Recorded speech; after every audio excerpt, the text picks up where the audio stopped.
Good day and welcome once again to my performance task in Technology and Livelihood 10, Cookery and English 10 in fourth quarter, the school year 2022 to 2023 King's Montessori School.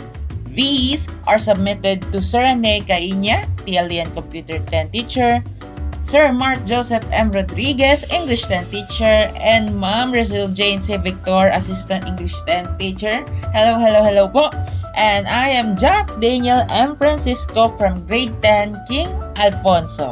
And welcome to my Nacho product, Nacho Bravo. And this video presentation contains the following: the introduction, ingredients, tools and equipment, procedure, final presentation, and final say. And let's go to our introduction. Nachos are a Mexican dish that is so versatile and adaptive. With fried tortilla chips as its base, people can decide what to top it among many garnishes, dressings, meats, vegetables, condiments, even entrees, and more. We should not wonder then why there are countless nacho recipes through modifications of each cuisine style. This dish is mainly an appetizer but can be as good as a main dish too. One thing about nachos, especially if homemade, is being price friendly considering their servings. What are then we waiting for? Let's start making Nacho Bravo. And for our ingredients, we have banana ketchup, cooking oil, nachos, tomato sauce, mayonnaise, garlic, bell peppers, white onions, tomatoes, canned pineapple, ground pork, and cheese. So I stated the ingredients in a clockwise manner. Also on our tools and equipment: can opener, stove, pan, chopping board, spatula, kitchen knife, microwavable containers, tongs, spoon, kitchen scissors, and saucers. Let's now go to the procedure. Begin by preparing the ingredients first. Of course, make sure that all ingredients are fresh for the best flavor. Second, start by creating the salsa. Peel a bulb of garlic and 2 bulbs of white onion. Mince the first and slice the latter. Third step, slice the bell peppers, then cut them into bits. Fourth, preheat the pan. When already hot, put 2 tablespoons of cooking oil, then saute the garlic, onion, and bell peppers till fragrant. After that, add the ground pork and the tomato sauce on the pan. Mix well.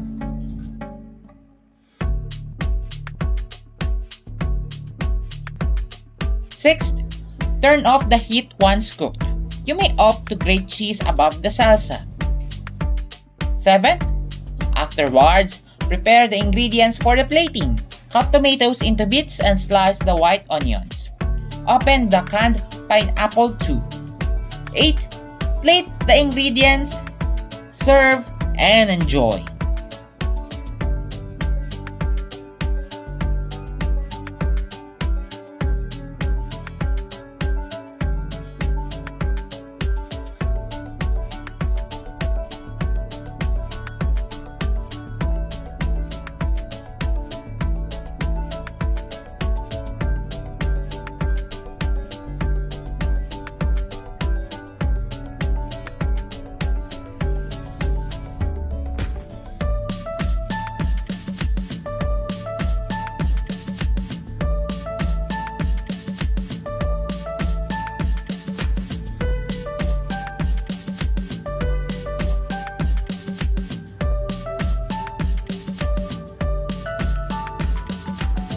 And now, watch the documentations for the final presentation.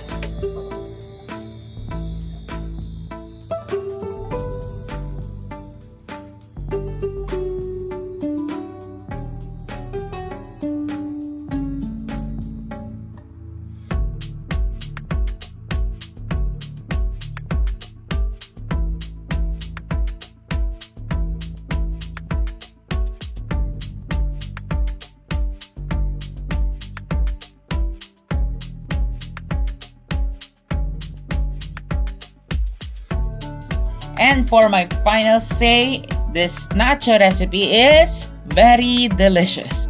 It's also convenient to eat.